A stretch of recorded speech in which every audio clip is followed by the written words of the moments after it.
Hello everyone! Blessed Sunday Church! Purihin ang Panginoon. And if you are watching online, this is Solution Grace Church. Purihin ang Panginoon. Minsan papalakpakan natin ng Diyos. Salamat Panginoon. Tayo malaya, makapagpuri, umawit. Salamat sa praise and worship team. Salamat sa mga nandito. Kung first time mo sa online, pwede pa tayong mag-comment ng hashtag first time. Yan. Para makita natin, ma-recognize. Ma-heart natin yan, heart react natin yan. And also, we would like to welcome all the people here sa SGC Las Piñas. Pwede bang bigyan ng malagkit ng ngiti ang katabi? Yan. Yan. Yan. Para pang-welcome yan. By the way, my name is Jerome Fernandez at ako po ang makakasama nyo sa pag-aaral ng salita ng Panginoon ngayon. Salamat sa Panginoon, tayo ay may lugar, may oras na binigay niya para mag-aral ng salita ng Diyos na may laya. Amen? Amen? And I'm so glad na you are able to join sa ating worship celebration. Minsan papalakpakan ng malakas ang ating Panginoon. Alam ko, excited na kayo. Excited na rin ako. Manalangin po tayong lahat. O dakilang Diyos, kami nagpapasalamat sa iyong habag, sa iyong pag-ibig. Salamat sa papuring awit. Salamat sa iyong tinapos na gawa na patuloy na nagpapahanga sa amin. Salamat sa iyong biyaya na sadyang nagpapalaya. Sa mga oras na ito, patuloy mong punuin ang aming puso ng paghanga, pag-asam, na malaman ang iyong mensahe, na ikaw lamang ang maitaas at laging sumakop sa aming kalagitnaan. Pinupuri ka namin. Maging ako, Panginoon, ng lingkod ay itago mo sa iyong likuran, maging mouthpiece ng iyong tunay na mensahe. Mensahe ng biyaya, ebanghelyo, na ikaw lamang, O Diyos, ang nakagitna at mapapapurihan. Sa pangalan ni Jesus tayo magsabi ng Amen. Amen. Pagpapatuloy po natin ang binuksang serye ni Pastor Laverne. Nakaka-excite to eh. Spiritual warfare. The whole armor of God. Yan. The whole armor of God. Gusto ko pong sabihin sa inyo na ang spiritual warfare is an art. Hindi to basta-basta. There's a proper way of waging this war. There's a proper position on facing your enemy. Hindi to basta-basta. The cardinal rule is, in this warfare, is to know your enemy. Kailangan, alam mo kung sino kalaban mo. Hindi ka laban ng laban. Mali pala yung kalaban mo. Kaya, parang sa sports, di ba po? Kung kayo po ay avid pa ng mga sports enthusiast kayo, pag natatalo ang grupo o ang team, pinanonood yung replay, tinitignan, o bago lumaban, pinagmamasdan kung sino yung makakalaban niya. Pinag-aaralan kung ano yung mga kahinaan or yung pwedeng maiwasan. Kaya the number one is know your enemy. Para mabuild ang ating foundation at mapagpatuloy yung mga naumpisan, gusto ko lang sabihin sa inyo, spiritual warfare, number one, there is a spiritual enemy. Sino ang kalaban? Ephesians 6:12, sabi dito, for we are not fighting against human beings, but against the wicked spiritual forces in the heavenly world, the rulers, authorities, and cosmic powers of this dark age. Isa pang verse, 1 Peter 5:8, ang sinabi diyan. Anong sinabi dito? Be self-controlled and alert. Your enemy, sino? The devil prowls around like a roaring lion looking for someone to devour. Meron tayong kalaban at hindi yan yung katabi mo. Hindi rin ako. Hindi po ako kalaban, kakampi ako. Huwag tayong maglaban-laban. Sino ang kalaban? The devil. The truth. Okay, tingnan natin the truth. Satan hates us because we are the living trophies of God's grace. Ang sarap namnamin yan. Galit na galit siya sa'yo. Kasi sa tuwing nakita niya na hindi kanya naawat na paniwalaan yung tinapos na gawa ni Jesus. And you are the living trophies of God's grace. And yung number 1, there is a spiritual enemy. Number 2, foundation lang po the spiritual enemy is already defeated. Sino yung spiritual enemy? Devil. Already defeated. Talo na. Colossians 2:15. Having disarmed principalities and powers, He made a public spectacle of them, triumphing over them in it. Disarmed. Wala na siyang lakas. Wala na siyang kapangyarihan.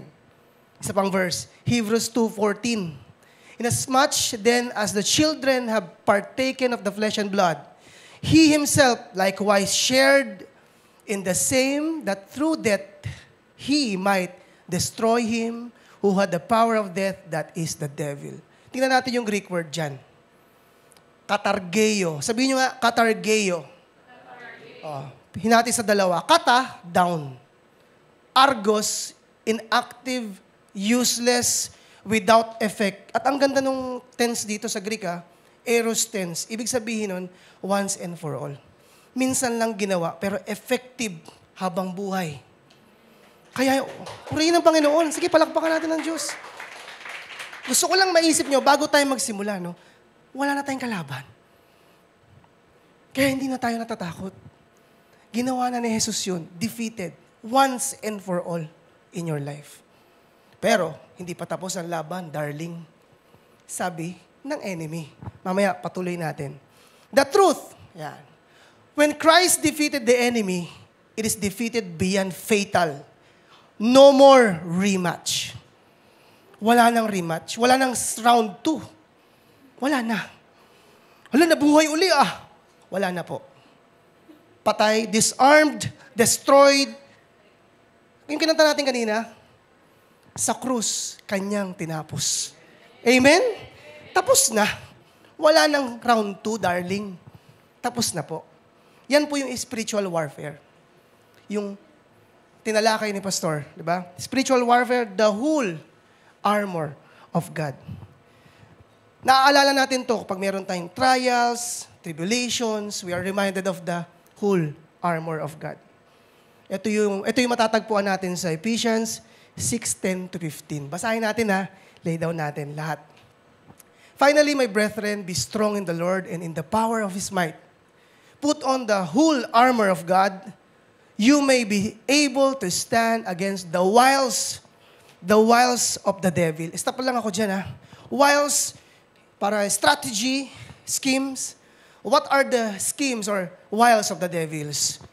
Lay down ko lang yung 3. Number 1, sige, yan lang, 3 yan. Number 1, basahin natin, deception. Number 2, confusion. And 3, perversion. Konting explanation lang. Deception, patuloy siyang deceive, from the word deceive. Dadayain ka niya. Oo, hindi ka niya naawat na pumunta sa church. Nakapagpuri ka, pero hindi pa tapos. Dadayain at patuloy ka niyang dadayain. Hanggang maging miserable ang buhay mo. Hanggang pilitin mo nang wag nang makita at malasap ang presensya ng Panginoon. Hindi ka niya na napipigilan na umakyat sa langit. Pero sabi ng devil, gagawin kong miserable ang buhay mo. Pangalawa, lilituhin ka niya. He will confuse you. Na feeling mo, tama pa yung ginagawa mo, mali na pala. At 3, perversion. Ano yan? Mamaliin niya yung gospel. Kala niya nasa tama kang gospel, pero mali. Tingin mo lang, tama, pero pag hinimay-himay mo, may udyok ng banal na espiritu, parang mali Hindi umaayon sa Biblia. Yun po yung perversion. Yan po ang 3 wiles. Marami pa. Pero, dyan lang umiikot yan. Bakit? The truth. The truth tayo. The truth. The truth, Satan has just one way. He doesn't create, just replace. Hindi niya kayang mag-create katulad ni God, kasi si God, creator Patuloy lang siyang nagre-replay ng style niya sa tao.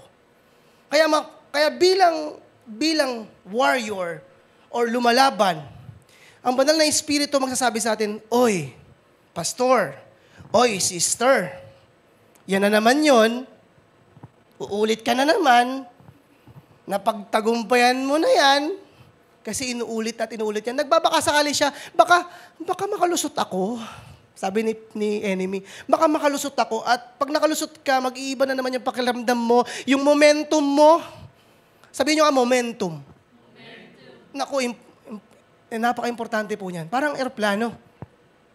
Ang eroplano kailangan po ng momentum para tuluyang lumipad. At pag may humarang aso doon, dalawa lang po. Pwedeng mawala yung aso o mawala yung eroplano. Dalawa lang po. Parang tayo po, pagpatuloy tayong kumikilos ng ayon sa banal na Espiritu, ayon sa Diyos, meron tayong momentum. Patuloy. Ang gusto ng kaaway, re-replay niya yung kanyang wiles. Para mawala ka uli at di ba pag traffic, ang hirap, no? Babanat ka na naman, cambio. Yan. Pero pag dire-diretso, smooth. Yan po ang gawain ng kaaway. Pagpatuloy natin verse 12. For we do not wrestle against flesh and blood, but against principalities, against powers, against the rulers of the darkness of this age, against spiritual hosts of wickedness in the heavenly places. Therefore, ito sabi ni Apostle Paul, take up the whole armor of God, that you may be able to withstand in the evil day, and having done all, to stand. Verse 14. Natin. Stand firm then, with the belt of truth buckled around your waist. What is the belt of truth? The pure grace. With the breastplate of righteousness in place. Tinuro ni Pastor Laverne yan, dalawa na yan. Balik lang tayo sa dalawa. Yung dalawa na yan. The belt of truth, the gospel of grace, the pure grace, and the breastplate of righteousness. Katuwiran na nakuha natin dahil sa tinapos na gawa ni Jesus. Dalawa pa lang po yun, ha. Ngayon po, tatalakayin natin yung pangatlo. Ito po yung atas sa akin. Verse 15. And having shod your feet with the preparation of the gospel of peace. Yan po yung topic natin ngayon. The shoes of the gospel of peace. Yun lang po yung introduction ko. Purihin ang Panginoon. Question. Yan. Sisimulan natin lagi sa question eh. Sa spiritual warfare, bakit mahalagang isuot natin ang sapatos ng kapayapaan? Bakit kapayapaan? Ba't hindi sapatos ng apoy? Ba't kapayapaan? Yan ang tanong sa atin, no? Narito po yan po ang ating bibigyang tugon at tuon sa pamamagitan ng pagsagot ng banal na kasulatan ng ating Panginoon. Okay? The truth. Ayan. Laging sinasabi ni Pastor Laverne, kinot ko na din po, we are not praying for victory, we are praying from victory. Amen? Say amen. Amen. Amen. Sabihin nyo dyan sa online, amen. Hindi tayo nananalangin para manalo. Katulad ng sinabi ko sa inyo, di ba, yung foundation, that the enemy is already defeated. Kaya, we are praying from victory. Tayo ay mananagumpay na. Higit pa sa mananagumpay. Dahil sa ginawa ni Jesus. Kaya hindi tayo talunan. Tandaan nyo po yan, ha? Lagay nyo sa rep, sa labas. We're not praying for victory. We are praying from victory. Amen. Yan po kasi ang team natin, di ba po, sa buong taon na to, rooted in the unshakable gospel of Christ. Rooted in the unshakable gospel of Christ. At isa po ito, kailangan, pag ikaw ay nag-uugat sa ebanghelyo ni Kristo, walang makakayanig sa'yo. Hindi dahil sa sarili mong lakas, kundi dahil naninindigan ka sa tinapos na gawa ni Kristo. Amen po? Amen. Yan. Put on the whole armor of God. Review po muna natin. Review natin yung pitong baluti. Yan. Tingnan review natin. Sige. The armor, yan. Defensive armors, 5 po yan at 2. Tingnan natin yung mga defensive armors. Sige po. The belt of truth. Sige po. Pangalawa, the breastplate of righteousness. Tapos tayo dyan. Pangatlo, ito po yung tatalakayan natin ngayon. The shoes of the gospel of peace. The shield of faith. The helmet of salvation. Ito po yung offensive. Okay? The sword of spirit. Praying in the spirit. Bakit ang dami ng defensive?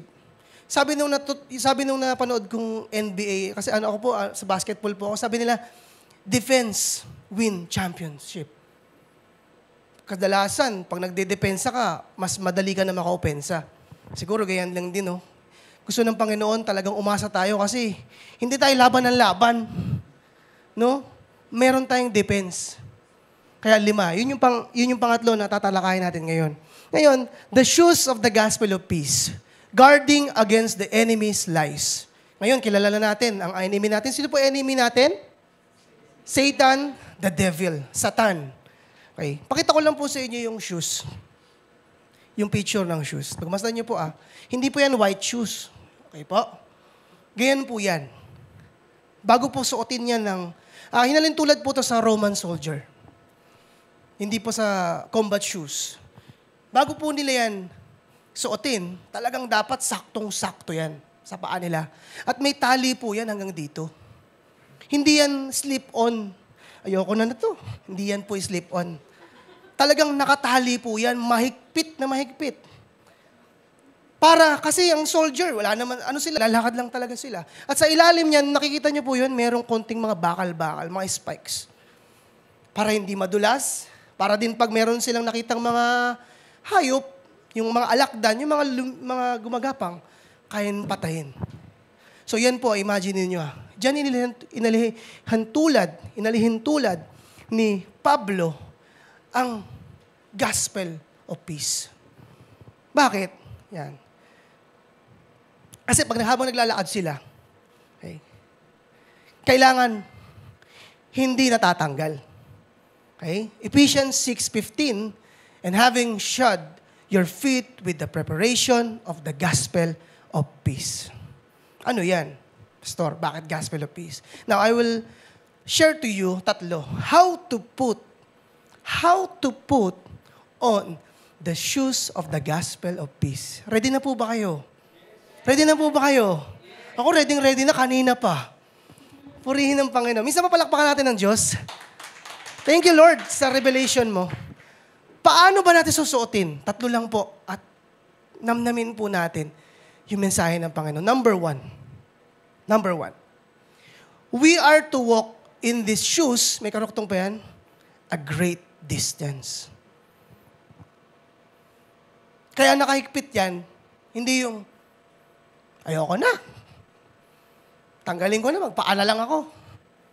We're expected na pagsuot mo yan, malayo mararating mo. Great distance. The Christian journey is long and hard, but God gives these shoes to help us go great distances in our walk. Habang naglalakad tayo, payapa tayo. Kasi kasama natin, the Prince of Peace. Amen? Jesus. Amen? Malayo pa ang lakarin. Gusto niyo na bang huminto? Sino gusto huminto? Hindi po, Pastor. Habang may buhay, may pag-asa. Kasama ko ang Panginoon. Di ba? Habang tayo naglalakad, nakakabit, sabi ni Pablo, ikabit ang sandalyas o sapatos ng ebanghelyo ng kapayapaan. Di ba po? Question. Ano po yung baluti na isusuot? Yan. 2 Peter 1:2. Grace and peace be multiplied to you and the knowledge of God and Jesus of our Lord. Habang tayo ay naglalakbay, kailangan, di ba, great distance eh. Ang pinakamahalaga po, kailangan sigurado tayo kung ano yung gospel of peace. Ito po, grace and peace be multiplied to you. The knowledge of God and Jesus of our Lord. The knowledge of God, of Jesus, our Lord. Yun yung kasama natin. Hindi lang basta sandalyas, hindi lang basta armor. May kapayapaan na nagmumula sa Panginoon at ang kanyang biyaya. Hindi sa galing mo, ang lakas kong tumakbo. Hindi po. Sa paglalakbay natin sa buhay, minsan nag-post ako dun sa FB ko, no? Nakakita kasi ako yung kabayo, dati baka yun eh, na may daladalang mga walis, anong tawag doon? Galing pa daw yun sa Batangas. Ano po? Kalesa ba yun? Yung nagtitinda. Nung bata po ako, talagang hangang-hanga kami doon. Nung wala pang iPhone, wala pang DVD or JVC, meron lang, Betamax. Pag natumadaan yung talagang mga kami, tinignan namin yung mga kagamitan, walis, at yung mga kapitbahay, pinagkaaguluhan yun. Bumibili yung walker ng bata, yung ano pa ba yung salamin na parang banig, tapos walis. Ang saya. Yung pala, malayo pala pinanggalingan nun. Parang sa atin po, no? Malayo na po ang pinagdala ng Diyos sa atin. Ano na bang edad nyo? Ano bang natapos nyo? Kung walang natapos, nandito tayo. Kasama mo ang biyaya at yung kapayapaan ng Diyos. Amen? Hindi mo lang siguro alam, no? Ngayon, isuot mo intentionally. Lord, natutunan ko to. Amen? Romans 10:15. Alam niyo, ang ganda nito. How beautiful are the feet of those who preach the gospel of peace, who bring glad tidings of good things. Hindi lang pala kasama. Hindi lang pala kasama mo. Beautiful are the feet, yung nagsishare, okay? Nagpipreach ng gospel of peace. Sabi yan ng Biblia, no? Nakakatuwa. Kinote yan ni Paul sa Old Testament. Isaiah 52:7. Tingnan natin. How beautiful upon the mountains are the feet of him who brings good news, who proclaim peace, who brings glad tidings of good things, who proclaims salvation, who says to Zion, your God reigns. Ang galing ng Diyos, no? Ang Diyos natin tuwang-tuwa sa atin, nagagandahan sa paa. Kayo ba nagandahan kayo sa paa nyo? Or nagandahan kayo sa paa ng katabi nyo? Pero ang Diyos appreciative. Ang ganda ng paa ng mga taong nagsishare ng ebanghelyo, kapayapaan mula sa Panginoon. Ang ganda-ganda. Your feet are always ready to bring good news to people. That is why God says that your feet are beautiful. You are wearing your gospel of peace shoes. Amen. Amen po ba? So anong nais nating ibahagi natin? Anong dapat nating ibahagi? Okay? 2 Corinthians 5:19. Ito po. That God was in Christ. Ito po yung peace, ha? Naglalakbay tayo, may peace, kapayapaan, at alam natin na galing sa Diyos. 2 Corinthians, that God was Christ reconciling the world to Himself. Not counting people's sin against them, but canceling them. And He has committed to us the message of reconciliation, that is restoration to favor with God. Yan pala yun. Sinishare natin sa mga tao, sa inyo, na hindi nagalit ang Diyos sa inyo. Huwag mo nang hintayin maging malinis ka bago punta ng church. Bro, iusin ko muna sarili ko, bro. Galit sa akin ang Diyos eh. Now we know. Pwede natin mag-share. Bro, hindi nagalit sa'yo. Punta ka, mahal na mahal ka ng Diyos. Kung hindi ka mahal ng Diyos, wala ka na ngayon. Pero nandiyan ka pa. Talaga, bro. Sama mo na. Sa SGC ko malapit. Or sa simbahang malapit sa Kanya. Hindi naman particular dapat sa anong simbahan. Basta magkakaroon siya ng relasyon sa Diyos. Reconciliation. The message of reconciliation. Ganun din po yung tinanggap natin. Dahil sa tinapos ng gawa ni Jesus, tayo ay naging okay na. Wala nang gera sa pagitan ng Diyos at tao. Amen? Nagkagera kasi dahil sa kasalanan. Pero dahil yung solusyon ng Diyos sa pamamagitan ng inako mong lahat, dusa, sakit, lahat, para ikaw ay maging malaya, magkaroon ng kapayapaan, sa krus, Kanyang tinapos. Amen? Amen. Palakpakan natin ng Panginoon. Yan. Ang sarap, di ba? Because the main clause of the new covenant. New covenant is this. Okay, Hebrews 8:12. New covenant po yan. For I will be merciful to their unrighteousness. Tayo po yan. And their sins and their lawless deeds I will remember no more. Picturean niyo po yan, Lord. Salamat po. Yes. Kakanina lang meron tayong nakalimutan, meron tayong lawless deeds. Pero sinabi ng pangako ng Diyos, no? Sa Hebrews 12, sulat nyo din po yan, idikit nyo rin po. Na maaalala nyo o gawin yung wallpaper. Lord, hindi mo na inaalala yung mga kasalanan. Payapa. Diba? Yung kanta ng Solution Worship, payapa na po. Payapa na ang aking kalooban. Hindi ka na galit, Lord. Sabihin mo nga sa katabi mo, hindi na galit ang Diyos sa'yo. Yan. Sabihin mo, sa katabi mo, sa kabila, mahal na mahal ka ng Diyos. Bakit? Binigay ni siya si Jesus the best of the best. King of kings and the Lord of lords. Namatay para sa'yo. Sino ka? Sino ka? You are the trophy of God's grace. Amen? Amen? Amen. Maganda ang paa, di ba? Maganda ang iyong paa dahil sa mensaheng nitong dala. Maganda ang iyong paa sa paghayo dahil sa mensahe mong dala. Hindi dahil naka-white shoes ka or hindi naka-Nike ka or may tatak. Maganda ang iyong pinupuntahan kasi alam ng mga tao na meron kang ibabahagi at ang ibabahagi hindi nagmula sa'yo. Nagmula sa tinanggap mo sa krus ng Kalbaryo. Amen? Maganda ang iyong paa dahil sa mensahe nitong dala. Payapa kang nagbabahagi kahit may kalayuan, parang may kalayuan, ang paglalakbay, alam mong di ka niya pagkukulangin, kalilimutan. Habang naglalakbay ka, minsan feeling mo, napabayaan ka na, pero hindi. Pwede kang sufficient ang kanyang biyaya sa'yo. 2 Corinthians, amen? Hallelujah. Ang sarap mag-aral ng salita ng Diyos. Amen. 2 Corinthians 3:5-6. Now that we are sufficient of ourselves to think of anything as being from ourselves, but our sufficiency is from God, who also made us sufficient as ministers of the new covenant. Not of the letter, but of the Spirit. For the letter kills, but the Spirit gives life. Repairing sense sa law. Spirit gives life. Made us sufficient as ministers of the new covenant. Hindi naman kailangan pastor eh.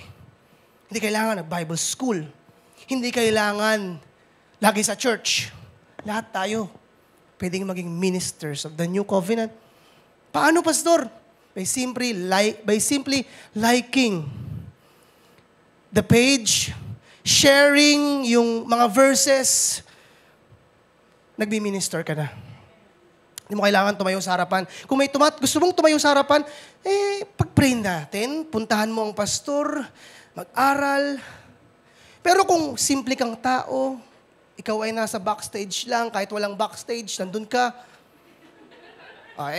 yun po ang suggestion ko. Share, like, or simply appreciate your brotherhood, or your sisters, or your brothers. Appreciate mo lang. Bro, thank you. Ministering na yun.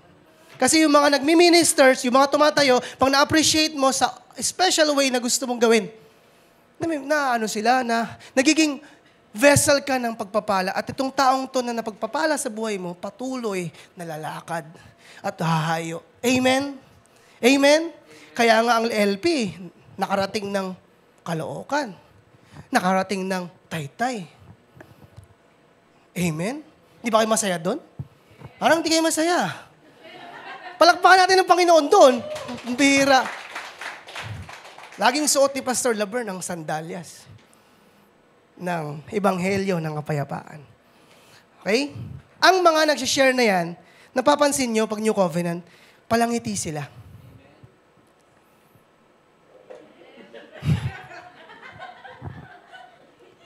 Tapos, Palangiti sila at hindi sila,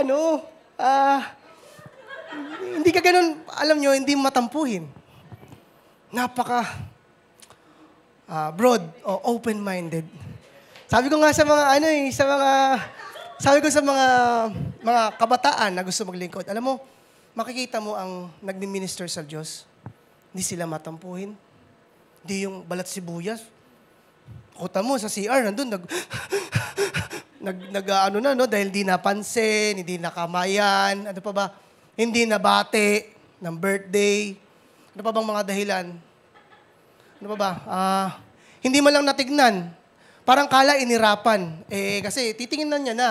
Tinawag, Pastor, kala, di ba may gano'n? Kala na ganonan. Hindi na umaten. Pero, I'm not against. May kanya-kanya kasi tayong facing Pero, I'm talking to you heart to heart. Walang ganun. Pag nag-share dito sa church natin, walang intensyon na manakit. Kasi hindi tayo kalaban, hindi tayo magkakalaban. Amen? Hindi tayo magkakalaban. Lagi mong isipin, parang nairapan ako ni sister Parang nairapan ako ni brother Nangiirap pala si brother. Isipin mo, hindi kalaban si brother. Baka pinaiisip lang sa akin to ng enemy para maapektuhan ng emotion ko at pag down ng emotion mo, pwede ka niyang matalo, di ka na umaten, at mapaapektuhan na ang buhay Kristiyano mo.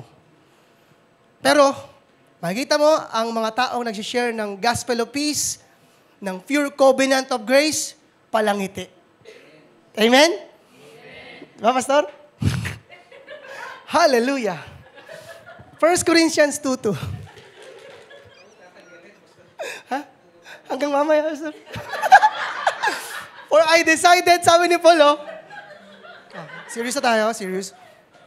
Sabi ni Paul, for I decided to know nothing among you except Jesus Christ and Him crucified. Ito yung battle cry ni Paul, no? Pambihira talagang. Sana makita natin siya. Siguro. Except Jesus Christ and Him crucified. Malinaw na mayroon tayong kapayapaan. Wala nang galit ang Diyos sa ating mga tinubos. Amen! Amen. Wala nang galit sa ating mga tinubos. Paniwalaan po natin yan. 1 John 4:10. In this love, ito pa yan. In this is love, sorry, kasi nakangiti ako In this is love, not that we loved God, but that He loved us and sent His Son to be the propitiation for our sins. Sapa, that He loves us and sent His Son to be the propitiation for our sins. Ganun ang Diyos. Hindi ka nagmamahal, wala kang kakayanan para mag-produce ng love. Wala tayong kakayanan. Kaya tayo nagla-love. Kasi may unang nagmahal sa atin. Amen? We cannot give what we do not have. Binigyan lang tayo, kaya nakakapagbigay tayo. Pag-ibig. Kaya hindi yun pinagmamalaki. Mahal kita, kapatid, kasi mahal ako ng Diyos Sa pamamagitan ng pagbigay niya, pag-ako ni Jesus, para sa akin, tinubos ako ni Jesus. Amen? Amen po ba doon? Matuwid sa harap ng Diyos dahil kay Kristo at ang magandang resulta ay, sige, tingnan natin. Romans. Ano magandang resulta? Romans 5:1. Therefore, having been justified by faith, we have peace with God through our Lord Jesus Christ. This is the result. Meron na tayong kapayapaan sa paningin ng Diyos. Wala nang gera. Diba? Wala nang gera. The truth. The truth. The devil cannot manage a Christian who remains in peace. He can't do it because the devil himself has no peace. Sabi sa Matthew, nag-aanap nga rin siya ng kapayapaan pero wala siyang nakikita. Kapag ikaw ay payapa, hindi dahil sa galing mo, hindi dahil sa sarili mo. Payapa ka, alam mo, mahal na mahal ka ng Diyos, alam mo ang katayuan mo, hindi nagbabago yung paningin ng Diyos sa'yo, mahal ka niya, noon, ngayon at magpakailanman, not because of your performance, dahil si Jesus ang nakikita niya sa'yo. Ang ginawa mo lang, tinanggap mo, inako mo, inalis mo yung yabang. Lord, ikaw, The devil cannot manage a Christian who remains in peace. Pero pag ikaw ay aligaga, sabi ko nga sa mga bata, ako po ay teacher by profession. No? Ang nagmamadali, nagkakamali. Ang payapa, hindi nadadapa. Nasabi ko lang po yan. Parang, ang gusto ng Panginoon, kasi gusto ng Diyos yung rest. Yung tinuro sa atin, di ba dito, naturo na po ni Pastor Laverne yan. Yung spirit of rest, yung nagpapahinga ka lang. Hindi ka ikaw yung uma-action. Hinahayaan mo yung Panginoon sa buhay mo. Ang resulta, payapa ka. Amen? Yan po yung number 1. How to put on the shoes of the gospel of peace. Number 1, ano po yun? Okay po. Yan. We are to walk in these shoes a great distance. Nasa puso natin, payapa na tayo. At habang tayo payapa sa Panginoon, we cannot share what it do not have. Nasa atin na yun. That's why we are able to share to others kung ano yung sa ating, kung ano yung natanggap na natin. Number 2 po. Sige po. Yan. Sabay-sabay natin basahin. 1, 2, 3, go. We are to advance without hesitation. Okay? Yung paglakad natin, great distance, dapat tayo lumalakad ng walang pag-aalinlangan. Hindi tayo nag-aalinlangan. Totoo ba? Ang dami ko na namang nagawang mali. Baka, hindi na ako payapa sa paningin ng Diyos. Diba? Lord, paano yun? Ayan. Kaya, number 2, kailangan sa ating paghayo, sa ating pag-share, sa ating pagbabahagi ng Ebanghelyo, wala tayong pag-aalinlangan. Sabi ko nga sa inyo, hindi naman kailangan, may mic. Pindutin niyo yung share. Pastor, ayoko makuha sa sa FB ko. Yung FB ko pang lang yun eh. Pag may paraan, may nilaga. Di ba? Nagising kayo. Pag gusto, laging may paraan, di gawa ka ng ibang account. Yung ibang account na yun, pang share mo yun. Itong account mo, pang business mo yun. Itong pang account mo, pang ganito mo.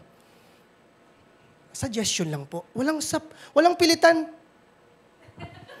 Walang pilitan. Suggestion lang. Okay, heart mo lang. Heart. Support yun eh. Isa na yun sa pag-advance. Isa na yun sa pag-advance ng walang pag-aalinlangan. Magsuportahan tayo kasi hindi tayo magkakalaban. Magkakampi tayo. Amen? Sabihin mo nga sa katabi mo, kakampi kita. Oo. Amen? Magkakakampi tayo. Purihin ng Panginoon. Yan. Ngayon, tingnan po natin yung 3 armor. Tingnan natin yung 3 armor. Yung armor, the belt of truth, yung nauna. And then pangalawa, the breastplate of righteousness. And the shoes of the gospel of peace. Iniisip ninyo, paano may susuot ang 3rd item? Diba? Paano masusuot yung 3rd item kung hindi mo alam yung pure grace, tapos hindi mo alam na meron ka ng katuwiran sa harap ng Panginoon, paano mo susuotin yun? Hindi pa pwedeng meron ka lang peace. Na hindi yun. Naku, wala kang kapayapaan nun. Ba't ka ba nagiging payapa? Kasi alam mo, yung biyaya. Ano ba yung biyaya? The unmerited favor of God. Na hindi ka karapat-dapat, pero ginawang dapat ka dahil kay Jesus. Ikaw ay matuwid sa patingin ng Diyos. Breastplate of righteousness. That's why you have peace. Amen? Hindi mo masusuot ang shoes of the gospel of peace kung wala yung dalawang yun. At kaya intentional na tinuro ni Pastor yun, kailangan magsisimula sa turo ng purong biyaya. At pag naintindihan mo yun, magkakaroon ka na, Lord, thank you, katuwiran sa Diyos at kakaroon ka ng kapayapaan at sa paghayo mo ng walang pag-alinlangan, mababahagi mo yung ebanghelyo ng kapayapaan. Amen. Amen po ba? Why the gospel? Why the gospel of peace? Diba? Why the gospel? Because God knows that it is so easy for us to become troubled in our minds and hearts. Hindi gospel of fire, di ba? Gospel of peace. Kasi bilang Kristiyano, madali kasi doon tayo, yung battleground ng ating tunggali sa pamamagitan ng biyaya ng Diyos sa tinapos niya. Dito sa mind, pwede kanyang linlangin. Yung deception, yung confusion and perversion, dito nangyayari yon sa mind. Kaya gospel of peace, ang galing ng Panginoon, ang talino. Ito ang kapayapaan ko. Huwag ka nang mangamba. Don't let your heart be troubled, water. Don't let your heart be troubled. In minds, kailangan peace. Kasi sa paghayo natin, di ba, sabi ko nga, hindi mahirap, hindi madali na maging Kristiyano. Nagiging madali lang kasi kasama natin ang Panginoon. Amen? Amen? At yung kapayapaan niya. Ngayon, sige. John 14:27. Peace, ito yung sinabi ni Jesus to. Peace I live with you. My peace I give to you. Not as the world gives to, do I give to you. Isa pa. Nadululburan ako. My peace I give to you. Not as the world do I give to you. Let not your heart be troubled. Walang water, Neither let it be afraid. Yan ang ipaalala sa atin ni Jesus sa John 14:27. Huwag mo hayaan na matrouble ang mind mo. Kasi nandyan yan Bago mo kasi namnamin sa puso mo, dito yan Pwedeng lumipad-lipad dyan yung mga maling kaisipan. Tama? Pero once na pinapasok mo na yan sa utak mo at bumaba na sa puso mo, ay ibang ano na yon. Ibang laban na po yun.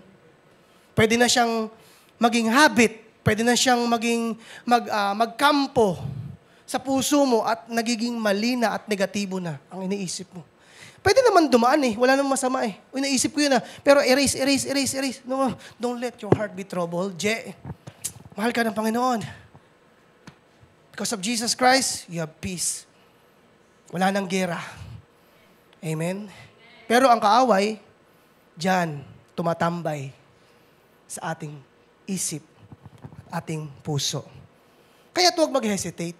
As a child of God, dapat maging malinaw po sa atin na wala ng gera sa pagitan natin ng Diyos dahil lahat ng galit, puot, paghatol, parusa, katulad ng kinanta natin, ay inako na, ibinuntun na ng Diyos sa katawan ng kanyang anak doon sa krus.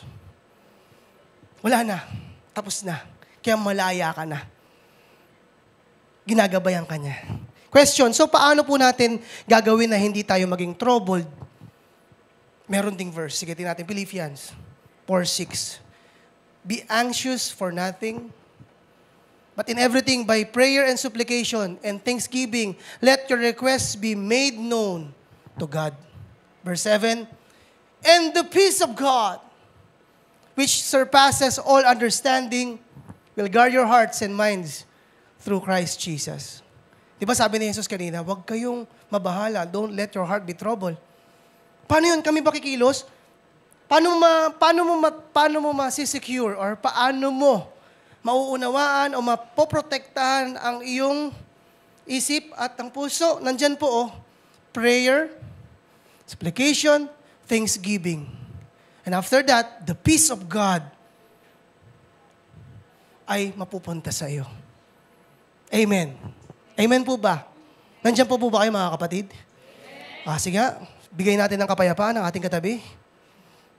Sabi mo, payapa ka na. Sabi mo, wala nang gera sa pagitan nyo ng Diyos. Yan, payapa na ako. Sa akala ko, peace be with you Peace be with you. Yan, katotoo yun Peace be with you. Nasa atin na yun.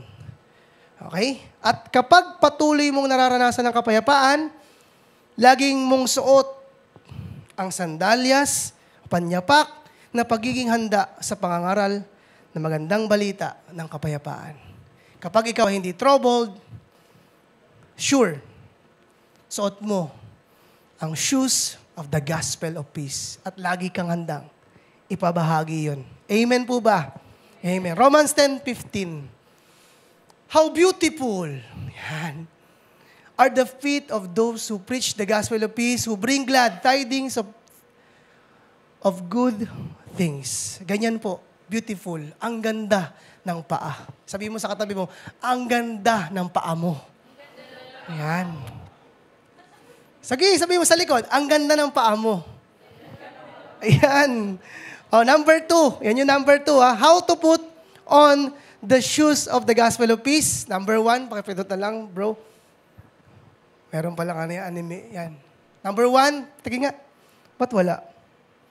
Balik tayo, balik. Yan. We are to walk in these shoes a great distance. Number 2, we are to advance without hesitation. Okay? Number 3. Yan. Ito po, last point ko na po. At matatapos na po ito. We are to walk together. Hindi lang dapat pastor ang merong sandalyas. Pastor, magpapaana lang ako. Mabilis ako tumakbo eh. Hindi lang din dapat miyembro ang naka-gospel of shoes. Mamaya si pastor pala nakapaalang. Pastor, yung sandalyas mo, nakalimutan mo. Kailangan, as a congregation, meron tayong iisang mithiin. Tayong lahat nakasandalyas. Amen? Hindi lang si pastor. Beautiful name. Hindi beautiful naman, pastor eh. May cutics. Kaya gusto ko nakapaa ako, pastor. Dapat hindi lang si pastor. Bawat miyembro, patanda, bata, maliit, may leader or hindi. Dapat nauunawaan lahat tayo.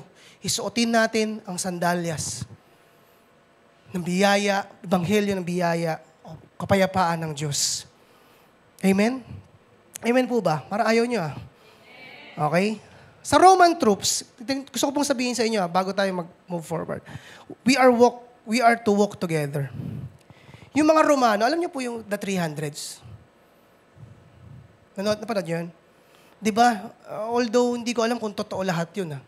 Pero dun sa movie na yun, pag sila lumalaban, meron silang ginagawang formation. Di ba? Ano ba yun, Pastor? Po-formation sila. Tapos, babarilin sila ng mga pana, Nung may apoy, hindi sila namamatay kasi meron sila formation. Sino nakapanood nun? Taas kamay. Yes, ako lang.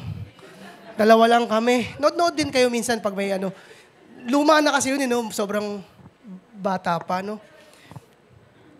unang panahon po, nung mga unang panahon, ang unang tao po, pag sila ay naglalakad sa wilderness, at mayroong mga mamabangis na hayop,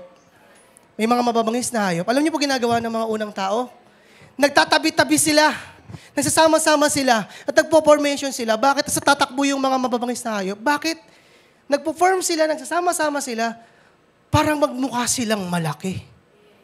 Ganun yung unang panahon. Kaya natatakbo yung mga leon kasi magmukha sa taas. Kaya, nauso dun yung dance, yung synchronous dance. Di ba pag yung nagsasayaw, sabay-sabay sila.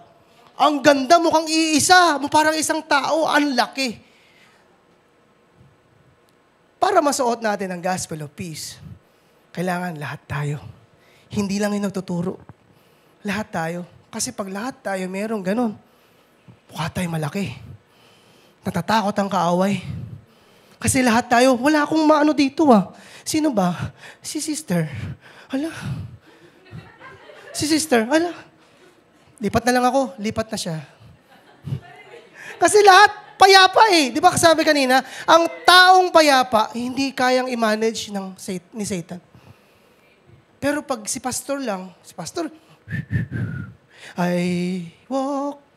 Tapos yung mga miyembro, hindi. Pagdating ng linggo, nasa si sister? Si brother. Pastor, nakuha yung isa kong sandalyas. Malikot na kaisipan lang.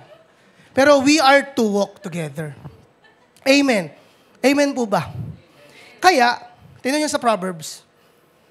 Sabi dito, nabanggit ni Pastor Laverne nung nakaraan. Proverbs, diba? Proverbs, Luke 10. Yan. Ito yung binigay sa atin. Behold, I give you the authority to trample on the serpents and the scorpions and over all the power of the enemy, and nothing shall by any means hurt you.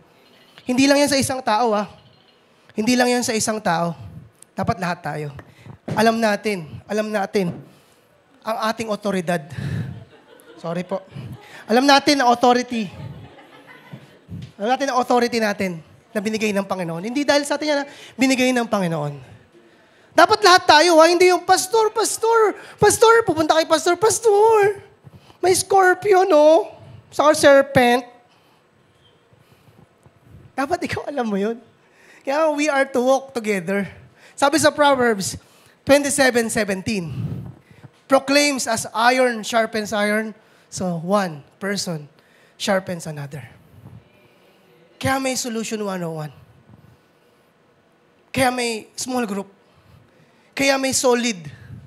Magkakaibang edad to, Pero yung mga Gen Z, iniintindi yung mga millennials. May boomers, sedar. Pero magkakakampiyon. Para walang generational gap.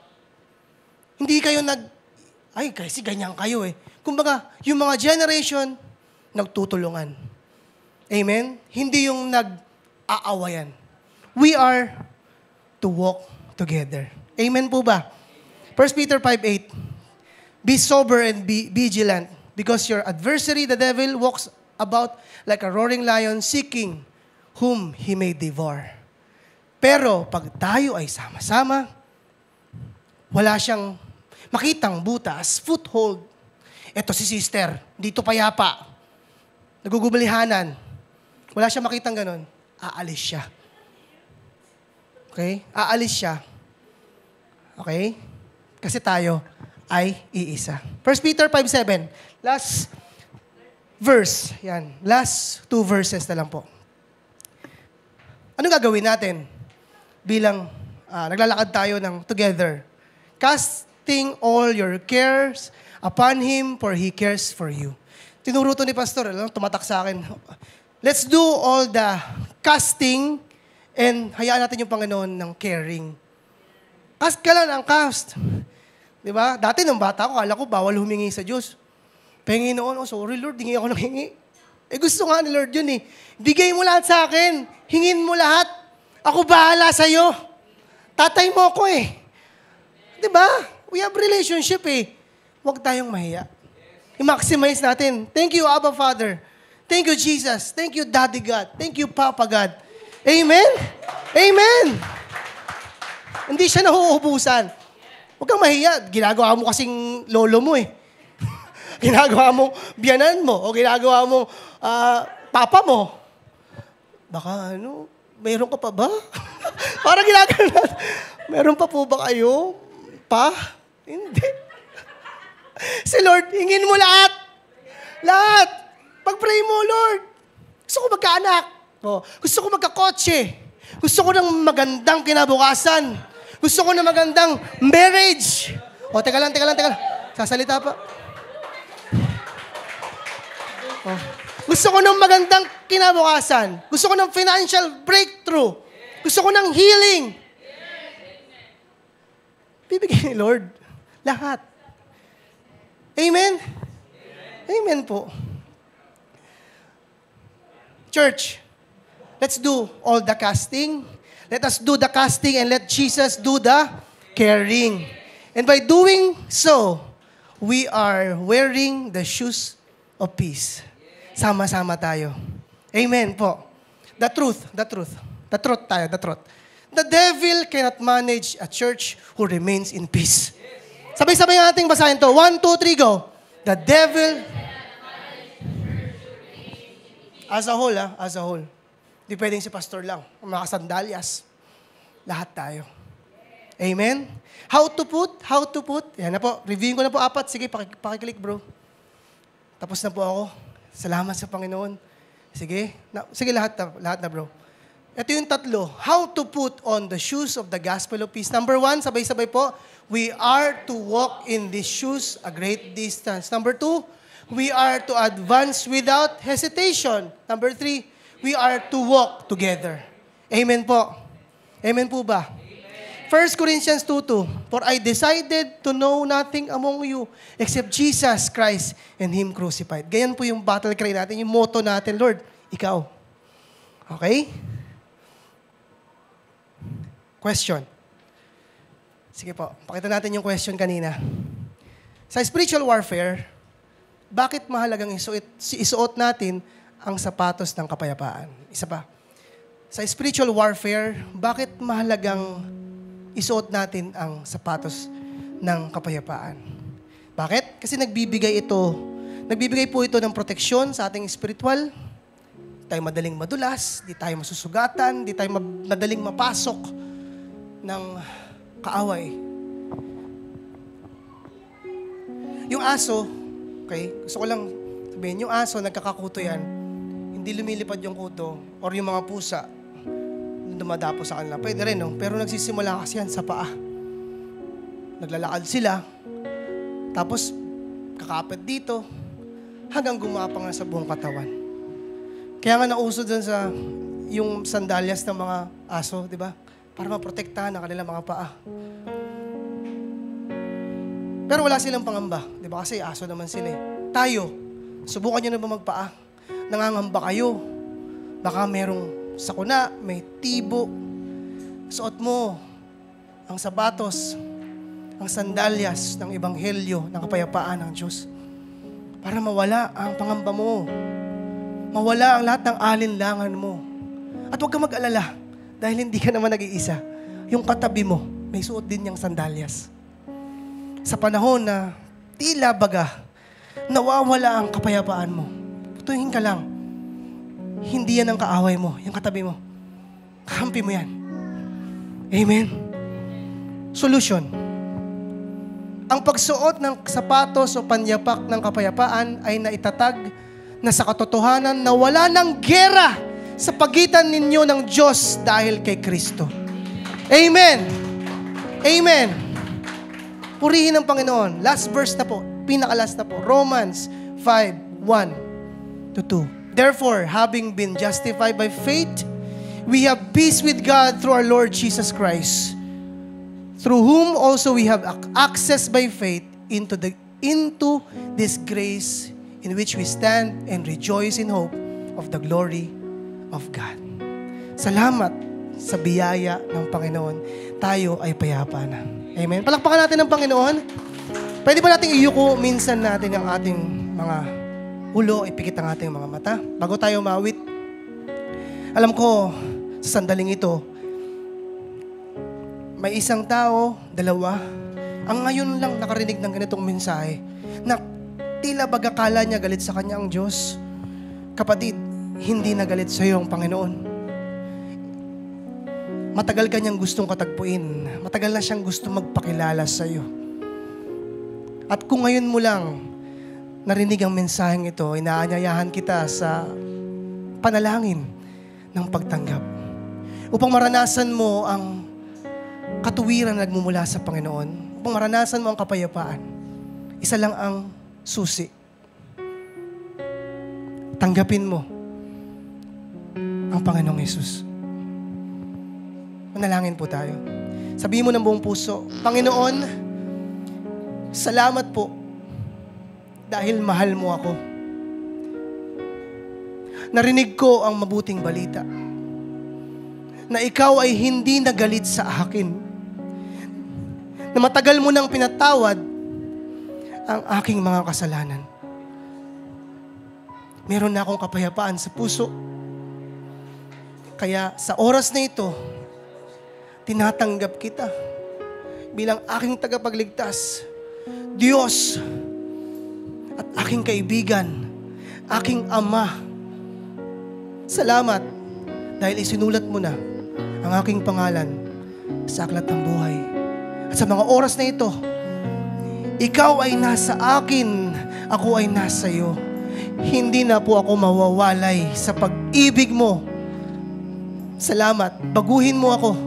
Ako'y maglilingkod kasama ang aking kapatiran dahil sila ang aking kakampi na binigay mo. Salamat sa iyong mensahe, sa iyong biyaya na patuloy na nagpapalaya. Sa pangalan ni Jesus, tayo magsabi ng Amen. Tayong lahat ay tumayo. Pwede pa tayong tumayo. Minsan pa natin siya papurihan. Awitin natin ang awiting ito. Minsan pa.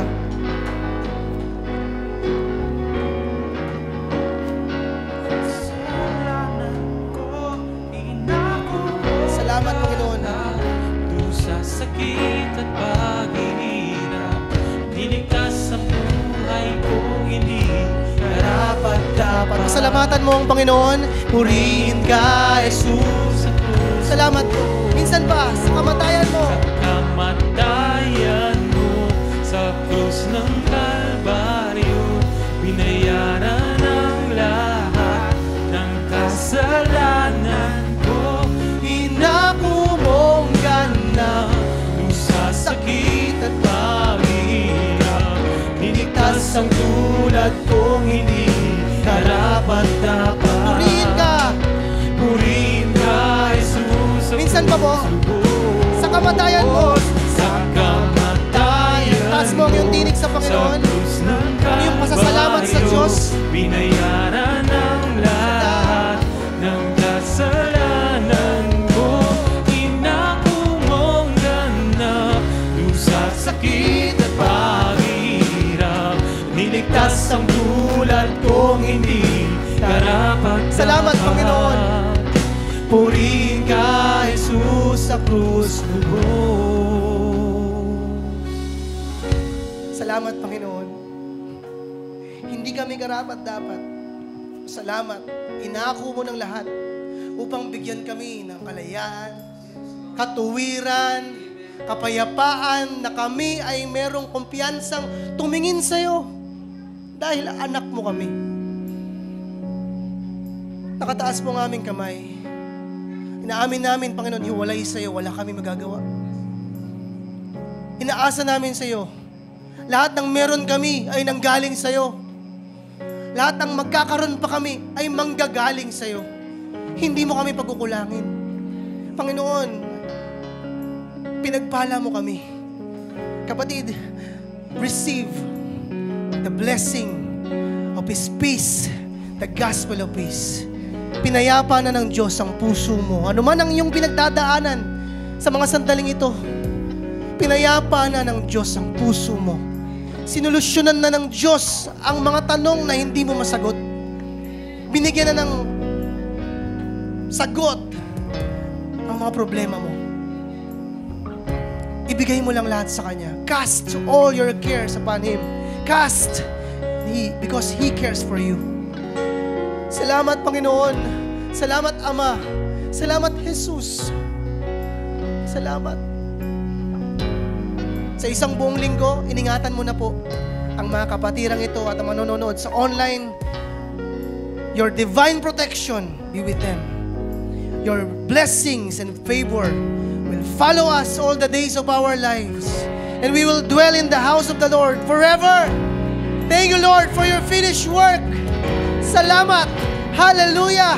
We give you back all the glory, the praises, and the adoration and honor. In the mighty name of Jesus. In the mighty name of Jesus. And if everybody would say, Amen. Amen. Malakas na palakpak sa Panginoon. Hallelujah. Thank you, Jesus. Maraming salamat, kapatid. See you next Sunday.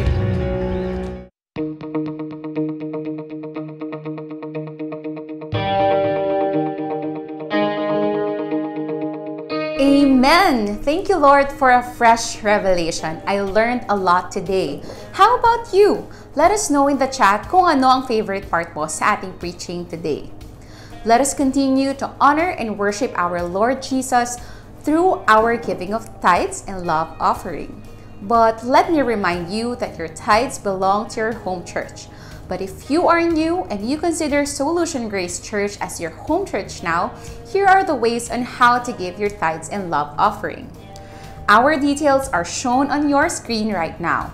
You can use our account number and simply scan the QR code for our bank details, especially if you are outside the Philippines.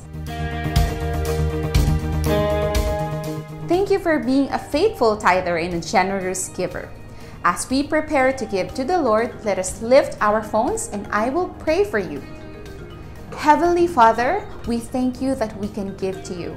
In this form of giving our tithes and love offering, we honor and we worship you. We believe that this is not about us, but you alone. And I declare blessing and favors on us today and in the coming days and weeks. In Jesus' mighty name, amen. Thank you for joining us today on our Sunday online worship celebration. My name is Lace and we hope to see you next week. Keep this in mind. You are greatly blessed, highly favored, and deeply loved by God.